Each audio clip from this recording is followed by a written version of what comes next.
7, 6, 5, 4, 3, 2, 1, fire.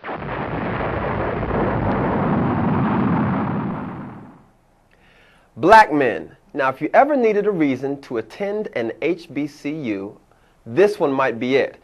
According to a recent study entitled The Wage Earnings Impact of Historically Black Colleges and Universities, conducted by 2 Virginia Tech researchers, black men who attended historically black colleges and universities in the late 1970s and early 1980s earned higher lifetime earnings than their black counterparts who attended other four-year colleges and universities.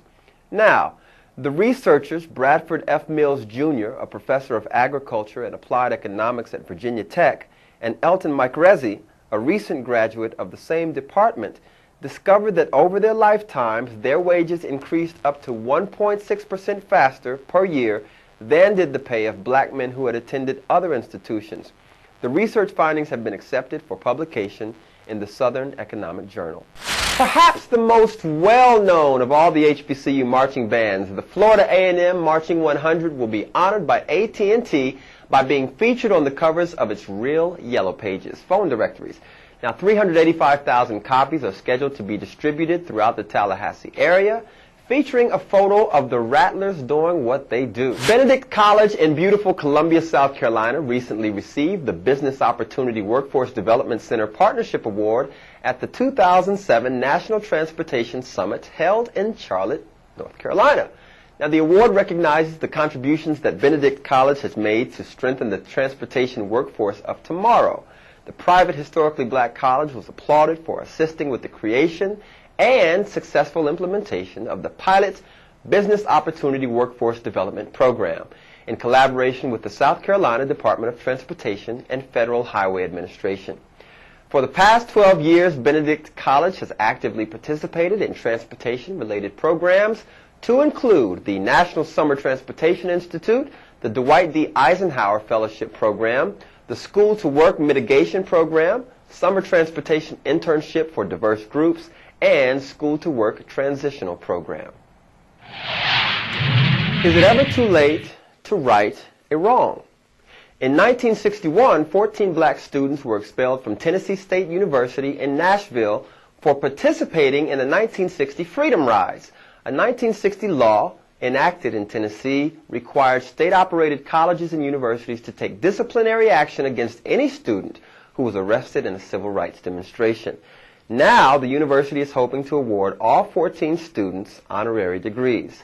However, to do so would require a special waiver from the Tennessee Board of Regents because current rules limit any particular state university to 2 honorary degree awards per year.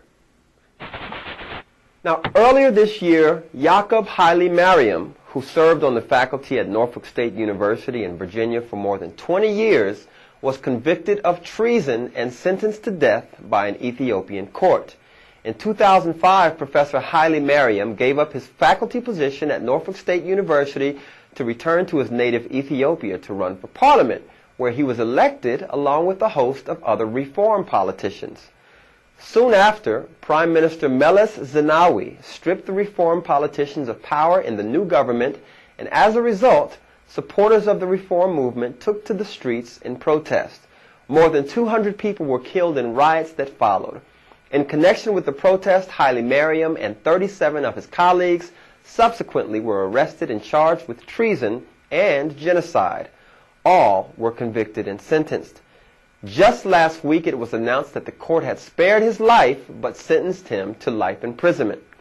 We're glad to report it has been learned that he was pardoned and set free, and they have now all been released from prison.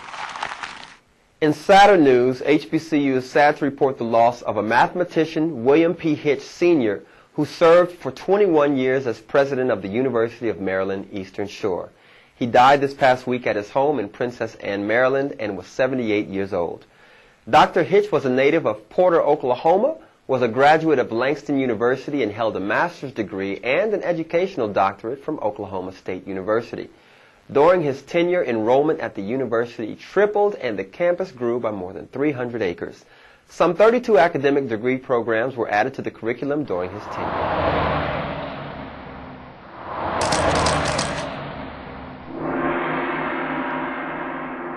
Well, in our long-awaited video segment of the week, we're bringing you something that you've probably seen 100 times by now, but last night in a concert in Orlando, Florida, Miss It herself, Beyonce, bit the dust in front of thousands, or the stairs, I guess you could say, when apparently her heel got caught in her costume. Don't you just hate when that happens?